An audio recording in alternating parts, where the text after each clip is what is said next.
Welcome to an all-new episode of Work in Progress with John Lane and Will Barfield. This podcast explores leadership traits under stress with a special guest each week. We use a simple and accurate OAD assessment to identify key personality traits, or superpowers, as well as the shadow side, Kryptonite traits that appear when we're under stress. As always, we'll have some pod banter, shameless plugging, and we'll even let our guests talk for a bit. Of course, no humble brags. Welcome to the show. Breathless start, Will. A breathless start to a brand new episode of A Work in Progress with John Lane and Will Barfield. Will, we are in episode 71. Kind of crazy. Never thought we'd get here. Never even thought about getting here, but it's fun to be here. Banter. Can I read my banter? I have a banter. Oh, thank God. What do you got? Did you know that 71 as a number is divisible only by 1? And itself. Correct. So it's a prime number. Mm-hmm. Yes. And this is a primetime podcast. Oh God. How about that? We're in the ditch already. Well, you were scrambling for banter.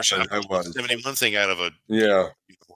I guess the thing I wanted to talk about was we made a decision from the business side of things, the commercial side of things, the suits, if you will, that we're going to do more speaking engagements because we think that gets our message out to the people, right? Rather than through LinkedIn. Yes. We're talking directly to the people. So I finished one yesterday. It was kind of fun. I did a post on it. You've probably already seen it. I was speaking to a number of senior IT leaders, and the topic was talking about how much more communication skills from technical skills are going to matter, because with AI and all that stuff that's changing, IT is moving from, hey, do this strategy, execute it, to, hey, what should our technical strategy be at the core of the company? That is a big change. And so that was very well attended, and there's been calls for more of them from some local companies. So that's very exciting. Did you have fun? I had fun. Yeah, I did. I was anxious because it's on Zoom, and when you share a screen, you can't see anyone's faces, so you're just talking into a computer. It's like talking to you, right? And just no. Talking into a completely blank screen. But yeah, I had fun. I had the people who invited me were very warm, and they would pepper the audience to ask questions and stuff, because a bunch of technical people, they want to sit there with their camera off and on mute, and I'm like, no, everyone's engaged. So, but it was super fun. Will, we should start the pod. I'm John Lane. I am Will Barfield. And we are a work in progress, and as always, we have a special guest. Will, how do we know she's special? Because the slide says so. And she is special, but the slide said so too. And what else do we know? Slides don't lie, even if the information on them is incorrect. Correct. Shelly, you may think we just invented that right here, but no, that's a bit of, in show business they call it a shtick. That was a bit of shtick. Yeah. I'm impressed. How are you? I'm doing great. Thank you. How are you guys? Yeah. We're at like minute 7 of the pod, and we're getting to you pretty early, so we must really like you.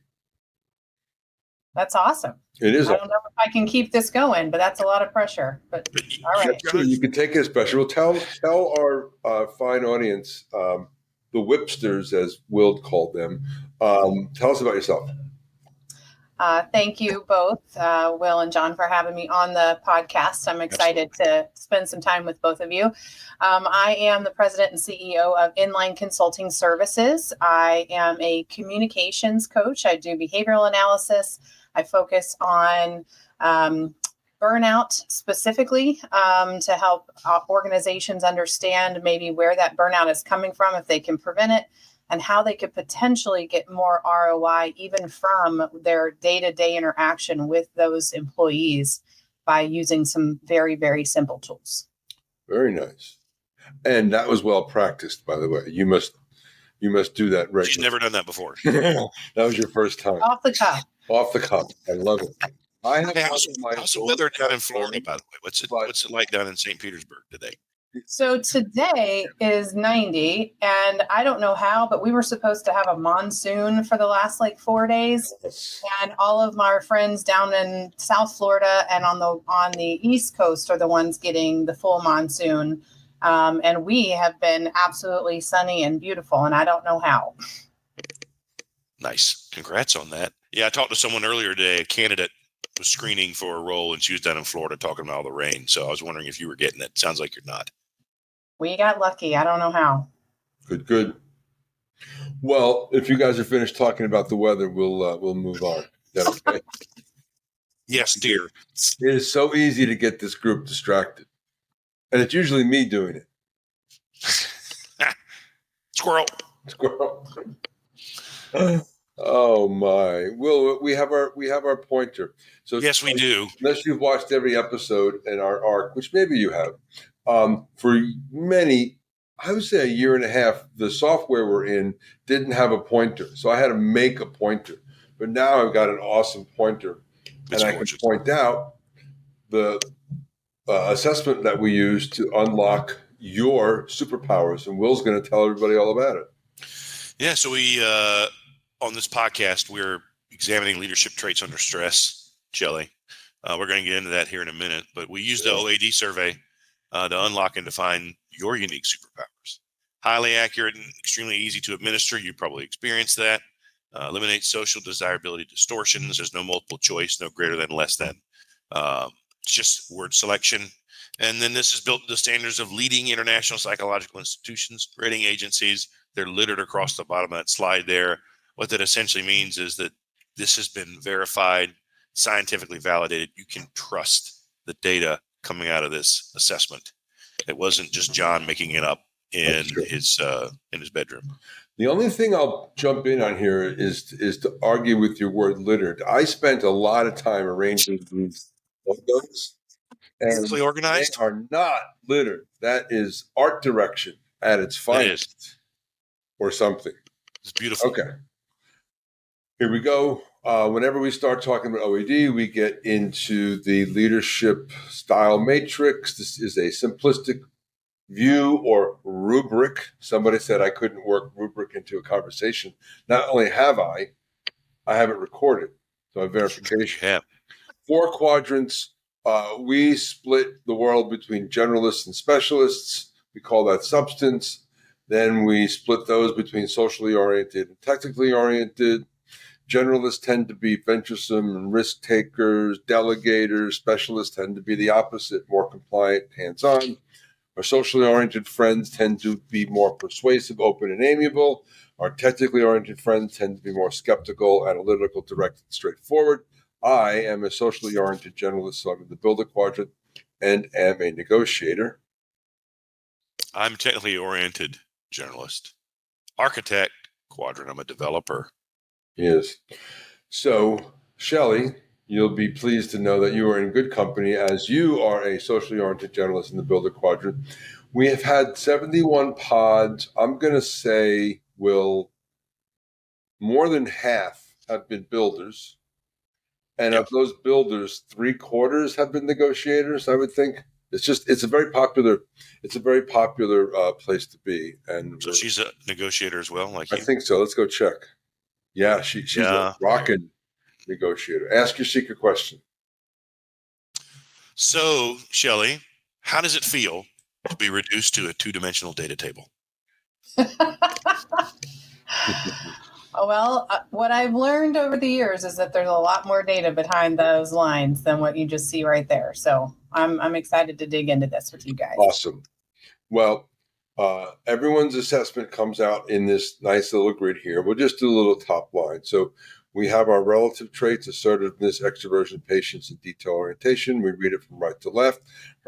Her right 2 traits are her dominant ones: extroversion and assertiveness. This is what makes her a generalist and a socially oriented.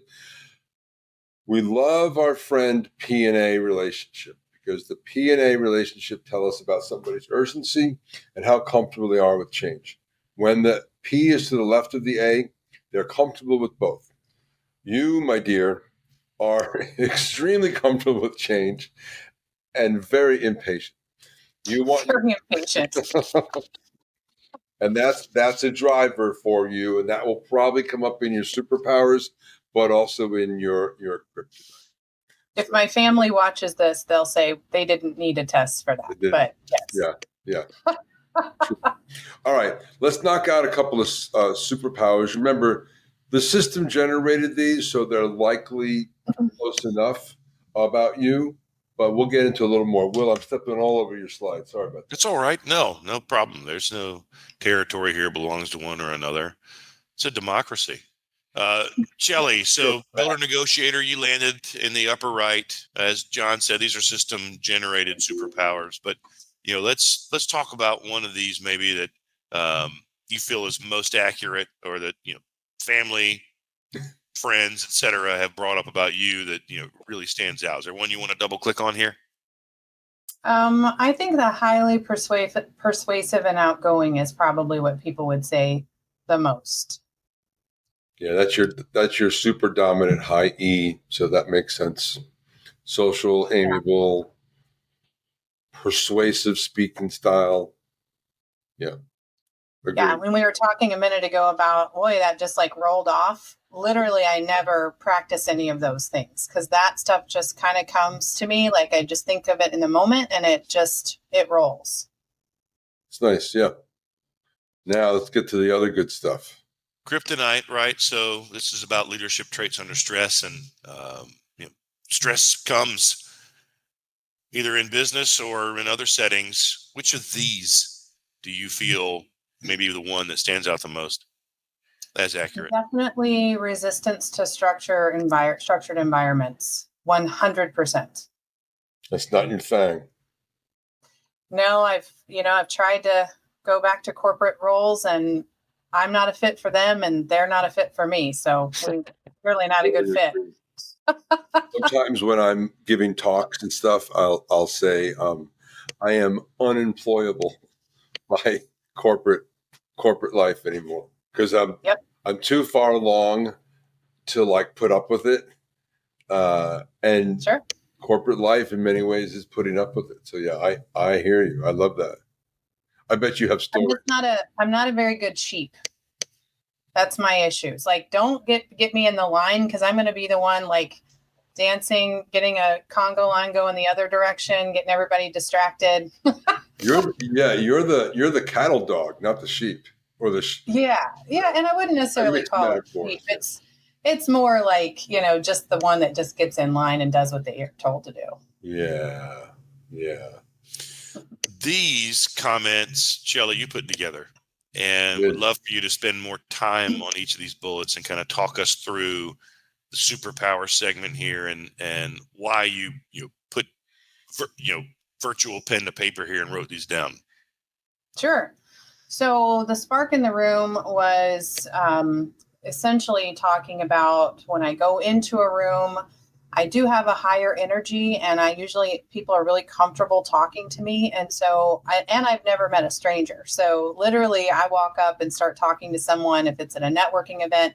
And then usually before I know it, there's 3 or 4 people that are standing around, wanting to come talk to our group. And I don't necessarily say it's just me, but it definitely is just a dynamic that's taking place, and the fact that people feel really comfortable. They are not necessarily worried about being themselves around me. In fact, sometimes they tell me way more information than I even asked for. I don't know if it's on the forehead or what it is, but I'm always like, wow, well, okay, I don't know what to do with that. But overshare. More importantly, I have been told that I am a grounding person for people, large groups and even individuals, that they just, every call, it's like, you just make me feel better at the end of the call. Or if they were stressed or frustrated, it's kind of like just they're calming, it's a calming factor for them. And then the last one, impatient, I could probably spend way more time on that than any of the other ones. But Impatient to me means that my brain is just moving faster sometimes than the rest of the world is moving, like my body, even like typing, speaking. Sometimes I trip up on words because my brain is moving so fast. But to me, that seems like it can be good, especially when you need to pivot in high impact situations, and being able to make decisions quickly and make them with enough, forethought that it doesn't end up falling apart, but you can actually do it in that moment. Love it. Yeah. How many years have you been, an entrepreneur? Solo, yeah. Yeah, on and off. This is my third business, so over 20. Nice. And were those back to back, or were there corporate reentries in between? Corporate reentries in between. And it was interesting because it would be for reasons that really were necessary, and could have been on a health benefit side. It sometimes was more just needing a structure that was going to pour into a 401k for a little bit, because at some point that needs to happen. And so, this last one was more of a health situation that took place that kind of catapulted me into realizing where I really need to be. Instead of doing something I'm good at doesn't mean you should do it, or something that you make good money at doesn't mean that you're happy. Yeah. But those things that make you great have a lot to do with, entrepreneurial characteristics. And like John said, now that I've been on my own, and each of us has been on their own, running their own company, or I'm ruined. I couldn't go back in. It's impossible. Not possible. I agree. No. So Kryptonite, to stress occurs, strengths invert, become weaknesses. Comment on these things, if you will, please. Sure. Well, that Captain Chaos, I think for a lot of people, because I am that person that has to have multiple things in the air at the same time, like lots of plates spinning, that's where I thrive. But for most people, that is overwhelming. So when I tell them I have 8 revenue streams in my business, I can't tell them those revenue streams in one call because they're not related. It doesn't always take up all of my time. It's time blocked, but it usually stresses people out just to even hear it. I'm stressed just to hear it. Yeah. And I have no revenue streams, right? So eight's crazy. But you know what it is it's an organized chaos. It says Captain Chaos, but it is pretty organized. I was going for the alliteration, but organized. So I'll start, you finish. Well, I'll start anyway. That is absolutely me. I am the master of starting and, having an idea and starting a project, getting people excited about it, and then not finishing it, maybe getting distracted or even like uninterested, looking for that next thing that's going to really spark me up or spark me. That's kind of a challenge. And the older I've gotten, the better I've gotten at making sure I don't do that, because that leaves a lot of open-ended things and a lot of resources and time that was just mismanaged. Right. And it's challenging when you have a lot of different people coming at you at one time. But without that structure, that is absolutely where that turns me into Captain Chaos, is without that structure for sure. Yeah. They're like pesky people trying to get you on podcasts. That's a huge time suck. You know what? I really enjoy them. And that's probably part of what's in my assessment anyway. But I thought that your podcast had a really interesting twist to it, because I've been on a lot, and it's very rare that they do an assessment of you and then I, basically dissect you on a podcast. Well, John's brainchild ultimately is the creation of this. It's a way for us to, utilize OAD, which we, enjoy and certainly believe in and support. But I think the comments that we've gotten about the podcast and it being about leadership and vulnerability and, learn from my mistakes and those kinds of things, people value that as opposed to us just spending 30 minutes with you and you telling us how great you are. John, can you go back to that slide just for a second? Anything you want. Yeah. Thank you so much. I'll start, you finish. Well, I'll start anyway. I want to quickly on that bullet, do you think that when you make the decision to, I'm done with this, I'm moving on, is that because you've already figured out that, it's not going to go where you want it to go, or it's not going to have the result you want it to have, and you can already see the end before others can see it? So that's why you're done, even if they want to keep running with it? Yeah, it's very, very, it's almost like I can't even put words to it, actually, Will. It's like I am always constantly looking forward at what if we're going to scale and grow, I need to have these things ready for when we have that success, right? If it's not going to scale and it's not going to be, making us the money we need to make it, the energy and resources we're spending on it right now is wasted. And so I want to try to pivot and make sure I'm reallocating those resources so we're moving towards something that actually is going to get traction.